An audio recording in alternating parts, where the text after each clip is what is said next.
এই গাড়ীখন মাছৰুম খেতিৰ পৰাই লোৱা আৰু ইয়াৰ লগতে ঘৰ পৰিয়াল 15জন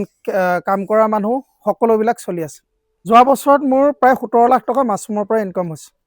অসমৰ শ্ৰেষ্ঠ মাছৰুম পালকজনৰ মাছৰুম ফাৰ্মখনত আছোঁ। তেখেতে প্ৰায় 7,000টা এনেকুৱা মাছৰুমৰ চিলিণ্ডাৰ কৰিছে আৰু বছৰত ইয়াৰ পৰাই মাত্ৰ নিজৰ এবিঘা বাৰীখনৰ পৰাই তেখেতে যোৱা বছৰৰ উপাৰ্জন 17 লাখ টকা। মাত্ৰ 40 টকা খৰচ কৰি এইটো মাছৰুমৰ পৰা 200ৰ পৰা 300 টকালৈকে মানে পইচা ঘটিব। মানুহে সুধিলে কয় ডাঙৰ হৈ কি হ'ব বুলি ক'লে সদায় মই দেউতাৰ নিচিনা খেতি কৰিম আৰু মই প্ৰাউড কৰোঁ। চাওঁ এইফালে চাওঁ, ছোৱালীজনী ইমান সৰু হৈ থকা ছোৱালীজনী ইমান ডাঙৰ কথা কৈছে। বা মাছৰুম খেতিৰ লগত ইমান পগলা নিচিনা কাম কৰি আচলতে কি পাইছোঁ বুলি মানুহে বহুতে সোধে যে কি পাইছোঁ। ইয়াৰ পৰা পাবলৈ গ'লে আচলতে আজি মোৰ নাম হৈছে, স্বীকৃতি পাইছোঁ, এয়া পইচা পাইছোঁ, এয়া গাড়ী আহিল, তাৰ লগতে মই 15টা পৰিয়ালৰ ঘৰ সংসাৰ চলাই আছোঁ আৰু লগতে গোটেই পৰিয়াল মোৰ নিজৰ পৰিয়ালটো চলাই আছোঁ। তেখেতৰ বজাৰখন অসমতে নহয় অৰুণাচলতো। আজিও তেওঁ ইটানগৰত তেখেতে মাছৰুম ডেলিভাৰী কৰি আহিছে। গোটেই মাছৰুমৰ কনচেপ্টটোৰ বিষয়ে জানিম। 2025 বৰ্ষৰ অসমৰ শ্ৰেষ্ঠ মাছৰুম পালক মানে মাছৰুম ফাৰ্মাৰ। ঘৰ হ'ল লখিমপুৰ ডিষ্ট্ৰিক্টৰ ভোগপুৰত আৰু আহি তেওঁৰ এই কনচেপ্টটোৰ বিষয়ে জানো, কেনেকৈ কৰিছে, কি কৰিব লাগিব, কেনেকৈ বজাৰখন ল'ব, কেনেকুৱা ধৰণৰ মাছৰুম পালন কৰিলে আপোনালোকেও নিজৰ ঘৰখনতে এনেকুৱাকৈ মাছৰুমৰ ফাৰ্ম এখন আৰম্ভ কৰিব পাৰিব। বলক ভিডিঅ'টো আৰম্ভ কৰোঁ। আৰু মোৰ লগত আছে পৰশজ্যোতি গগৈ দা, স্বাগতম জনাইছোঁ। মাছৰুম পালক হিচাপে কিমান চনৰ পৰা মাছৰুম পালন কৰি আছে? 2018 চনৰ অক্টোবৰ মাহৰ পৰা মাছৰুমৰ খেতি কৰি আছোঁ। এতিয়া 7,000 মাছৰুম কেইটা ঘৰত? দুটা ঘৰত 7,000, ইয়াৰ পিছত আৰু 7,000 ঘৰ প্ৰিপেৰেশ্যন হৈ আছে। অ'কে, প্ৰথম আমি বজাৰখনৰ কথা পাতিম, লগতে কেনেকুৱা ধৰণৰ মাছৰুম আচলতে ল'ব লাগে। বহুত ক্ষেত্ৰত দেখা যায় মানুহে ঠগো খোৱা দেখা যায়, ক'ৰবাৰ পৰা এটা মাছৰুমৰ চিলিণ্ডাৰ লৈ ঘৰত পোহে, তাত নহয়। গোটেইখিনি বিষয়ে কেনেকুৱা হ'ব লাগে, কি কথা একদম প্ৰথম পৰা জনাওকচোন। প্ৰডাকশ্যন আপোনাৰ ডেইলি কিমান বেচিছত হয়? প্ৰডাকশ্যন এতিয়া 50 কেজিৰ পৰা 2 কুইণ্টেললৈকে হয়। 50 কেজিৰ পৰা 2 কুইণ্টেল। আজি 1.5 কুইণ্টেল প্ৰডাকশ্যন আছে। 1.5 কুইণ্টেল ক'ত বিক্ৰী কৰিলে? হয়, আজি অৰুণাচল পঠালোঁ আৰু তাৰে 40% মোৰ লোকেলত বিয়া সকাম আৰু বিভিন্ন ধৰণৰ অনুষ্ঠানত গৈছে। অ'কে, আহক অকণমান দেখাই দিয়ক। এইটো কি মাছৰুম হয়? এইটো ওয়েষ্টাৰ মাছৰুম। অ'কে, ইয়াক সাগৰীয় শামুকীয়া মাছৰুম বুলি কয়। ই মানে চবতকে সুলভ আৰু চবতকে কম সময়ত কম খৰচত মাত্ৰ 40 টকা খৰচ কৰি এইটো মাছৰুমৰ পৰা 200ৰ পৰা 300 টকালৈকে মানে পইচা ঘটিব পাৰে। 40 টকা খৰচ কৰি হয়, মানে গুটিত লয় 25 টকা। 25 টকা যদি আমি এপেকেটকৈ গুটি কিনিব যাওঁ তেতিয়া 25 টকা পৰে, প্লাছ খেৰত গ'ল 20 টকা, মোটামুটি 40-45 টকাৰ ভিতৰত মানে টোটেল চিলিণ্ডাৰটো ওলাই যায়। অ'কে, আজিৰ ডেটত মাছৰুমৰ কেজিৰ দাম কিমান? এতিয়া মাছৰুম এনেই আমি খুচুৰা 200 টকা বিক্ৰী কৰোঁ, এতিয়া হ'লচেল চলি আছে 130 টকা। এটা চিলিণ্ডাৰত কিমানমান মাছৰুম আহে? এটা চিলিণ্ডাৰত আপোনাৰ 2 কেজিৰ পৰা 3 কেজিৰ ভিতৰত আহে। অ'কে, 2 কেজিৰ পৰা 3 কেজিৰ ভিতৰত আহে। ঘৰটো যিহেতু আন্ধাৰ হ'ব লাগে, চক একদম আন্ধাৰ, আমি ইয়াত লাইট এটা ব্যৱহাৰ কৰিছোঁ যাতে ইয়াত পোহৰ হৈ থাকে, অকণমান আমি এৰেঞ্জ কৰিছোঁ। আৰু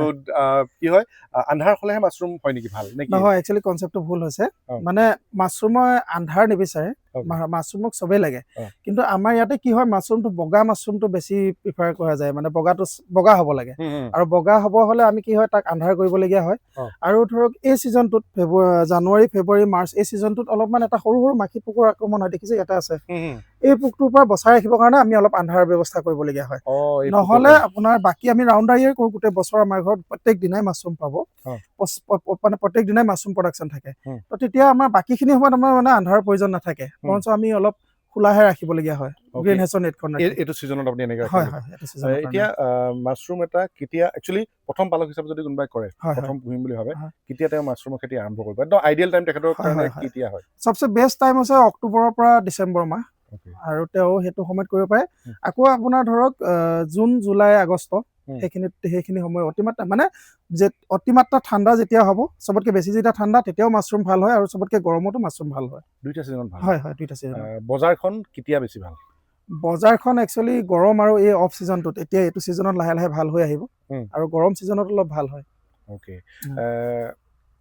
ইয়াৰ প্ৰব্লেমবিলাকৰ বিষয়ে অকণমান কওক। মাছৰুমৰ প্ৰব্লেমটো বিশেষ তেনেকুৱা নহয় একচুৱেলি মাছৰুমৰ কিছুমান আমি যেনেকৈ আমি ধৰক নিজৰ কামৰ টাইম পাঞ্চুৱেলিটি আমি মেইনটেইন কৰোঁ ঠিক তেনেধৰণে মাছৰুমে কিছুমান টাইম আৰু পাঞ্চুৱেলিটি মেইনটেইন কৰে তো সেই টাইম আৰু পাঞ্চুৱেলিটিখিনি আমি যদি সেই পাঞ্চুৱেলিটিখিনি মেইনটেইন কৰিব জানিম যে মাছৰুমে কোনটো সময়ত কি বিচাৰে বা কেতিয়া ইয়াক লগোৱা উচিত সেই সময়খিনি যদি আমি জানিব মানে আমি যদি সেইখিনি জানিব পাৰোঁ তেতিয়াহ'লে মাছৰুমৰ পৰা মেক্সিমাম প্ৰব্লেম নাইকিয়া হয় কিন্তু তাৰ মাজতে ধৰি লওক এই ছিজনটোত লাহে লাহে অলপমান প্ৰব্লেম আহে জানুৱাৰী ফেব্ৰুৱাৰী মাৰ্চ এপ্ৰিল এইকেইটা মাহত আপোনাৰ এটা ক'লা ক'লা পোক আহে সৰু চগা পোকৰ নিচিনা ইয়াতে আপোনাৰ ক'ৰবাত দেখিব ভালকৈ চালে হয় এই ফুলপাহত এটা আছে এইটো মৰি আছে বাৰু এই পোকটো বহুত অনিষ্টকাৰী আমি ইয়াক উগ্ৰপন্থী বুলি কওঁ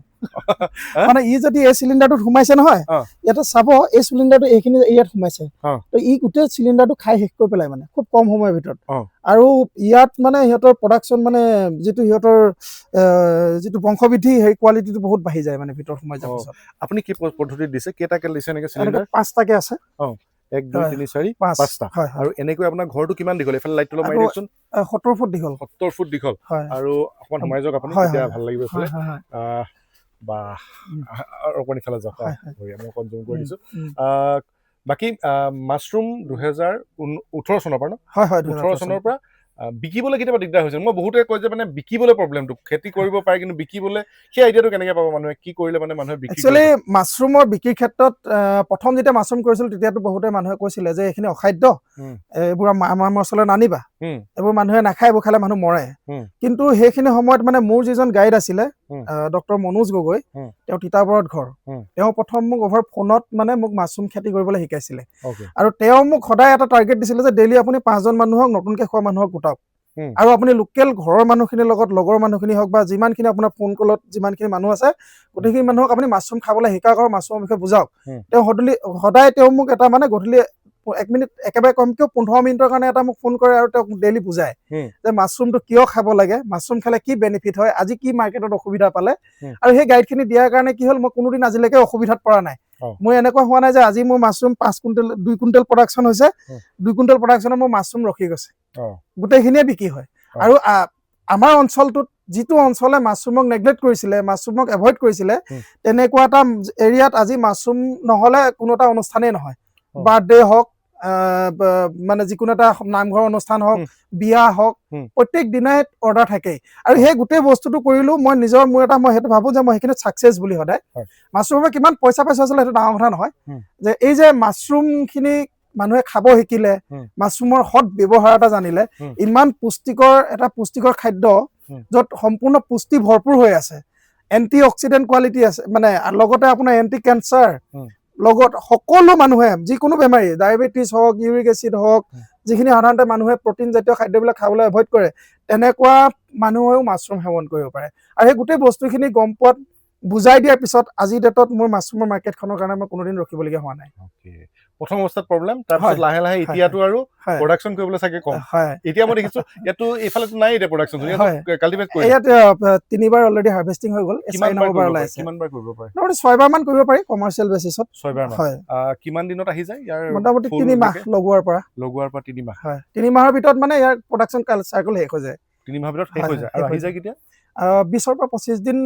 ঠাণ্ডা দিনত আৰু আপোনাৰ গৰম দিনলৈ হয়তো 50 দিনো পাই যায় কেতিয়াবা আহি যায় তেতিয়া আহি যায় গৰমত অলপ টাইম লাগে অত্যন্ত গৰম হ'লে মানে অলপ টাইম লাগে গৰমত ডিমাণ্ডটো বেছি হয় নেকি গৰমত ডিমাণ্ডটো বেছি হয় হয় মানে ডিমাণ্ড চাপ্লাই সেইটো মেইনটেইন মাছৰুমেও নিজে কৰি থাকে দেৰি লাগে কাৰণে ডিমাণ্ডটো বাঢ়ি যায় এই যে মই আপোনাক কৈছিলোঁ অকণমান আগত এই যে টাইম পাঞ্চুৱেলিটি মেইনটেইন কৰিবলগীয়া কথাটো মাছৰুম যদি সময়মতে মানে কৰা নাযায় তেতিয়াহ'লে মাছৰুমৰ পৰা আপুনি ভাল ফল এটা নাপাব আৰু কিছুমান মাহত মাছৰুম কৰিলে আপুনি লছ খাব এতিয়া ধৰক ডিচেম্বৰৰ পিছত যদি মাছৰুম কৰিব যায় ডিচেম্বৰৰ পৰা এপ্ৰিলৰ ভিতৰত যদি মাছৰুম লগোৱা হয় নতুন মানুহখিনি লগালে মানে তেওঁলোকে বিপদত পৰিব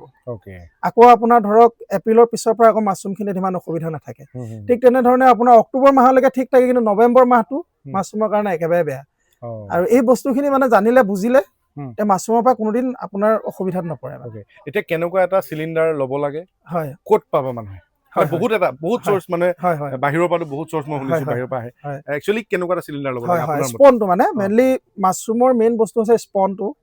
স্পনটো যদি ভাল নহয় স্পনৰ কোৱালিটি যদি ভাল নহয় আজিকালি বহুত ভাল স্পনৰ ডিলাৰ আছে মানে প্ৰডাকশ্যন কৰা লেবৰেটৰী আছে তাৰ মাজতে মানে কিছুমানে কি হয় কিছুমান এই আপোনাৰ কিছুমান বেয়া মানুহৰ চক্ৰত পৰি পেলাই ধৰক ঠগন খায় আৰু অনলাইনৰ পৰা যে মানুহে মাছৰুমৰ স্পন আনে সেইটো যে একেবাৰে ভুল কথা কাৰণ অনলাইনত আহোঁতে সেইটো ঠেকা ঠুকুলি খাই মাছৰুমৰ তাৰ স্প'ৰবিলাক ভাগি যায় ভাগি যোৱাৰ পিছত সি তাৰ পৰা কেতিয়াও ভাল ৰিজাল্ট নাপায় গতিকে সেইকাৰণে ভাল এটা চ'ৰ্চ যেনে ধৰি লওক আমাৰ ৱেষ্ট বেংগল শিলিগুৰিত আছে আমাৰ DK মজুমদাৰ আছে মই আনো বিকাশ বুলি মানে নৰ্থ ইষ্ট স্পন চেণ্টাৰ তেওঁৰ পৰা আনো গতিকে তেনেকুৱা ধৰক সেই দুজন মানুহ আমাৰ একেবাৰে জেনুইন আমি বিশ্বাসী মানুহ আৰু ঠিক তেনেধৰণে আমাৰ তিতাবৰত আছে আমাৰ বসন্ত চিৰিং ফুকন তেওঁ আছে যোৱা বছৰ তেওঁ শ্ৰেষ্ঠ ভাৰতৰ ভিতৰত শ্ৰেষ্ঠ মাছৰুম উৎপাদক হিচাপে এৱাৰ্ড পাইছে DMR চোলানৰ পৰা গতিকে তেনেকুৱা আছে তেওঁলোকৰ পৰা স্পন ল'লে অভিয়াছলি কোনো ধৰণৰ লছ নাখায় এনেকৈ ঘৰতে মাছৰুম পালন কৰি মানুহ চলিব পাৰে নিশ্চয় অভিয়াছলি পাৰিব আজি মোৰ এই 1 বিঘা মাটি বাৰীত মই মাছৰুমৰ ঘৰ মোৰ 4টা 2টা ভাগিছে এইটা আকৌ এটা বনাই আছো 4টা মাছৰুম ঘৰৰ পৰা মোৰ বছৰেকত 12 পৰা 14 লাখ টকা পইচা আহে 4টা মাছৰুম হয় 1 বিঘা মাটিত মানুহে কয় মোৰ ঘৰত মাটি নাই মই কি কৰি খাম গতিকে মাছৰুম উৎপাদন কৰক মোৰ নিচিনাকে পৰা নাই ডেইলি 5 কেজি উৎপাদন কৰক 100 টকা হোলচেল ৰেট হ'লেও আপুনি 500 টকা ডেইলি ইনকাম কৰিব পাৰে আৰু তাৰ কাৰণে কোনো এক্সট্ৰা টাইম দিব নালাগে বাকি কৰি থকা কামখিনিৰ লগতে এইখিনি কৰিব পাৰে মোৰ লগত পঢ়ি থকা বহুত এনেকুৱা ল'ৰা আছে মোৰ মানে মোতকে সৰু মোৰ পৰাই কনচাল্ট কৰি বহুতে এনেকুৱা কলেজ ষ্টুডেণ্ট আছে যি আজি পঢ়ি থকাৰ লগতে আপোনাৰ মাছৰুমৰ খেতি কৰি তেওঁলোকে পঢ়াৰ খৰচ উলিয়াই আছে যি মানে কলেজ লাইফৰ লগত আপোনাৰ ইয়াত আহিলে শিকিব পাৰিব নেকি অভিয়াছলি শিকাম বহুতক শিকাইছো শিকোৱাৰ কোনো অভাৱ নাই কাৰণ মই মাছৰুম ভাল পাওঁ মাছৰুমেই মোৰ জীৱন মাছৰুমেই মোৰ সকলো গতিকে মাছৰুম প্ৰমোচনৰ কাৰণে মই কিমান নিজে ট্ৰেইনিং লৈছো মই ট্ৰেইনিঙৰ নামত 2 লাখ টকাৰ ওপৰত আজিলৈকে খৰচ কৰিছো মাছৰুমৰ মিটিঙৰ নামত মই নোযোৱা জেগা নাই যাতে মাছৰুম কোনোবা ইনভাইট নকৰিলেও মই নিজে গৈ ওলাওঁগে মাছৰুমৰ পায়নিয়াৰ বহুত কেইজন মানুহ অসমত ভিতৰত দাদা এজন মানে তেওঁলোকে বাটন মাছৰুম প্ৰথম আপোনালোকে বাটন মাছৰুম আৰম্ভ কৰিছিলে ন অসমত তেওঁলোকে বাটন মাছৰুম কৰিছিলে য'ত যিটো সময়ত অসমত বাটন মাছৰুমৰ কনচেপ্টে নাছিলে তেওঁলোকে বাটন মাছৰুম কৰি পিনি অসমৰ মাৰ্কেটত দেখাইছিলে আৰু ময়ো দাদাৰ ৰেফাৰেঞ্চটো পালোঁ আৰু পাই গম পালোঁ যে এজন মাছৰুমৰ কাৰণে পাগল মানুহ সেইবুলিয়ে মই ৰেফাৰেঞ্চটো পাইছিলোঁ আৰু সেইজন হ'ল পৰশজ্যোতি গগৈদা আচলতে এনেকুৱা মানুহবিলাকক লগ পাই এনেকুৱা মানুহবিলাকক দেখাব পাৰি অকণ আগলৈ দেখাব পাৰি সঁচাকৈ ভাল লাগে আৰু আমি গৌৰৱবোধ কৰোঁ যে নিজৰ ঘৰৰ বাৰীখনৰ মাটি ডৰাতে একদম অলপমান মাটিতে যে এনেকুৱা ধৰণৰ কাম কৰি মানুহ চলি থাকিব পাৰে বছৰত এটা খুব ভাল ইনকম জেনেৰেট কৰিব পাৰে যিটো আপোনালোকে তেওঁৰ মুখেৰে গম পালে কোনে কোনে মাছৰুম খাই ভাল পায় কোনে মাছৰুমৰ বিষয়ে যে কোনোবাই অখাদ্য বুলিও কয় সেইখিনি বিষয়ে আপোনালোকৰ নিজৰ কমেণ্টখিনি দিবলৈ নাপাহৰিব যাতে তেওঁলোকে সেইখিনি এনালাইচিছ কৰি আকৌ নিজৰ এই যে মাছৰুমৰ এৱেৰনেছৰ ওপৰত তেওঁলোকে কামবিলাক কৰি যাব পাৰে আৰু কোনোবাই যদি ট্ৰেইনিং বা কিবা কথা জানিব লগা থাকে ইয়াতে যোগাযোগৰ নাম্বাৰটো দাদাৰ দি দিছোঁ তাতে আপোনালোকে যোগাযোগ কৰি লৈ সবিশেষখিনি জানিব পাৰিব লোকেশ্যনটো এবাৰ আপোনাৰ মুখে আকৌ এবাৰ কৈ দিয়কচোন হয় লোকেশ্যন হ'ল ভোলাবৰী গাঁও আৰু পোষ্ট অফিচ ভোলাবৰী নাৰায়ণপুৰ মৌজা থানা আপোনাৰ নাৰায়ণপুৰ পৰে আৰু বাকী লখিমপুৰ ডিষ্ট্ৰিক্ট চ' যোগাযোগৰ নম্বৰটো ইয়াতে দি থোৱা আছে যোগাযোগ কৰি ল'ব কিবা যদি আৰু ডিটেইল জানিব লগা থাকে দাদা ধন্যবাদ থাকিল অকণমান জেগা কম ইয়াত অকণমান আমি এডজাষ্ট কৰি পিনি বনাবলগীয়া হৈছে চ' ফাৰ্মত আছোঁ যেতিয়া এনেকুৱাবিলাক হ'ব চ' ভিডিঅ'টো শ্বেয়াৰ কৰিব ধন্যবাদ থেংক ইউ